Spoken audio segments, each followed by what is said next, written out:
রাতে যা হলো, যা বাড়ি গিয়ে রেস্ট নে, এটা বলে তারা তিনজন চলে যায়। এবার আমি আছি, আমরা দুই বন্ধু।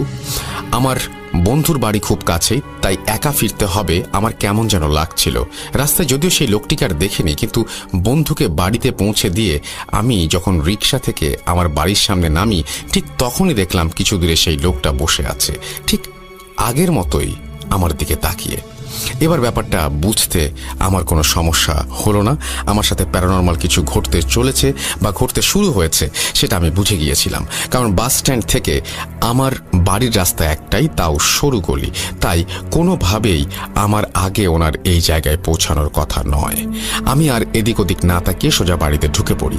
সাজেক থেকে ফেরার 2-3 দিন আমি বাড়ি থেকে আর বের হইনি, আর ওই লোকটাকেও কোথাও দেখেনি। তবে মনের ভেতর সেই ভয়ের ক্ষতটা তখনও নাড়া দিচ্ছিল। রাতে ঘুমোতে গেলে সাজেকের সেই শেষ রাতটার কথা মনে পড়ে যায়। যাই হোক, এর কয়েকদিন পর একদিন সকালে আম্মু বাজারে গিয়ে কিছু জিনিস আনতে বলল। আমিও রেডি হয়ে বেরিয়ে পড়ি। এই কদিন আমি সেই লোকটার ব্যাপারে ভুলেই গিয়েছিলাম, কিন্তু বাড়ি থেকে বেরিয়ে কয়েক কদম এগোতেই দেখি রাস্তায় একপাশে মাটিতে বসে ওই লোকটা ঠিক আগের মতোই আমার দিকে তাকিয়ে আছে। অত সকালেও আমি ভয়ে শিউরে উঠেছিলাম, আর হালকা শীতেও গায়ের ঘাম ছুটে গিয়েছিল। কি করব বুঝতে না পেরে আমি মোবাইলটা হাতে নিয়ে বন্ধুকে কল করতে করতে জায়গাটা থেকে বেরিয়ে আসি, কিন্তু লোকটা আমার পিছু ছাড়েনি। আমি বাজার যাবার সময়ও কয়েকটা জায়গায় লোকটাকে দেখেছি, এমনকি বাজার করার সময়ও দেখেছি উনি 10-15 হাত দূরে বসে আমার দিকে তাকিয়ে আছেন। এভাবে ভয়ে আমি কয়েকদিন বাইরে বেরোতে পারিনি, কিন্তু যখনই কোনো কাজে বাইরে যেতে হতো আমি ওই লোকটাকে দেখতে পেতাম। আমার সাথে 4-5 জন মানুষও থাকতো, তাও আমি তাকে দেখতে পেতাম। কয়েকবার দিনের বেলা ঘুরতে বেরিয়ে গল্পের ছলে আমি বন্ধুদের দেখানোর চেষ্টা করেছি, কিন্তু তারা কিছুই দেখেনি। এটা সত্যিই অবিশ্বাস্য। তবে এ কদিন একটা বিষয় লক্ষ্য করেছি, আমি যদি আমার বাড়িতে থাকি তাহলে লোকটাকে দেখতে পাই না, কিন্তু বাড়ি থেকে বেরিয়ে যখনই যাই তখনই লোকটা আমার পিছু নেয় এবং আমি তাকে দেখতে পাই। শুধু আমিই দেখতে পাই। আমার ভয়ের ব্যাপারটা অতিরিক্ত পরিমাণে বেড়ে যাবার কারণে আমি সাজেকে যে বন্ধুদের সাথে গিয়েছিলাম তাদেরকে ফোন করে সবটা জানাই। ব্যাপারটা সবাই বিশ্বাস করলেও প্রথম দুজনের কাছ থেকে খুব একটা ইনফরমেশন পাইনি। তৃতীয় জন বলেছিল পাহাড়ে উঠতে গিয়ে পা মচকে গিয়েছিল ঠিকই, কিন্তু সেটা পরের দিন ঠিক হয়ে গিয়েছিল। আমরা তো একসাথে কত ঘোরাঘুরি করলাম, পাহাড়ে উঠলাম, তখন কোনো সমস্যা হয়নি, কিন্তু সাজেক থেকে ফেরার পর আমার পায়ের ব্যথাটা আবার নতুনভাবে শুরু হয়েছে। দুজন ডাক্তার দেখিয়েছি, কিন্তু তারা কিছুই ধরতে পারছে না।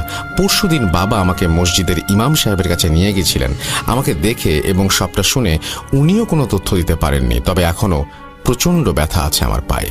এবার মাত্র একজনই বাকি ছিল, শেষ ভরসা বলা যেতে পারে, যে বন্ধু ওইজা বোর্ডটি নিয়ে এসেছিল। আমি ওকে ফোন করে সবটা বলার পর ও ভয়ে কাঁদতে শুরু করে দিয়েছিল, আর ওর কান্না শুনে আমি এক প্রকার বোকা বনে গিয়েছিলাম, কারণ আমাদের মধ্যে সবচেয়ে ধূর্ত আর সাহসী ছিল ও। হঠাৎ করে আমার কথা শুনে এভাবে কেঁদে ওঠায় আমি হতভম্ব হয়ে গিয়েছিলাম। কিন্তু এরপর ও যেটা বলল সেটা যে কারো মেনে নিতে কষ্ট হবে। ও বলল আমরা যেদিন প্রথমবার ওইজা বোর্ড নিয়ে খেলছিলাম সেদিন কোনো উত্তর বা সাড়া পাইনি, কোনো অস্বাভাবিক ঘটনাও আমাদের সাথে ঘটেনি, কিন্তু ওই দিন রাতের পর আমি একটা স্বপ্ন দেখি। আমি দেখলাম কোনো এক পাহাড়ি এলাকায় আমি দাঁড়িয়ে আছি। হঠাৎই পেছন থেকে পুরুষ কণ্ঠে একজন আমাকে নাম ধরে ডাকলো। পেছনে তাকিয়ে দেখি লম্বা একজন বৃদ্ধ লোক, পরনে ধুতি পাঞ্জাবি আর শরীরে নীল রঙের একটা চাদর চড়ানো। ওনার চেহারাটা বেশ মায়াবী, ফ্রেঞ্চ কাট দাড়ি, চুলগুলো ছোট ছোট, তবে নখগুলো বেশ বড় এবং অদ্ভুত। আমি পেছনে তাকিয়ে ওনার ডাকের সাড়া দিতেই উনি বলে উঠলেন, don't call me again, you understand, I warn you, never play Ouija board again, I warn you, never play Ouija board. বন্ধুর দেয়া বর্ণনা এবং কথা শুনে আমার বুঝতে বাকি রইল না যে ওটা সেই লোকটাই যাকে আমি রাস্তায় বেরোলে দেখতে পাই। আমি ভয়ে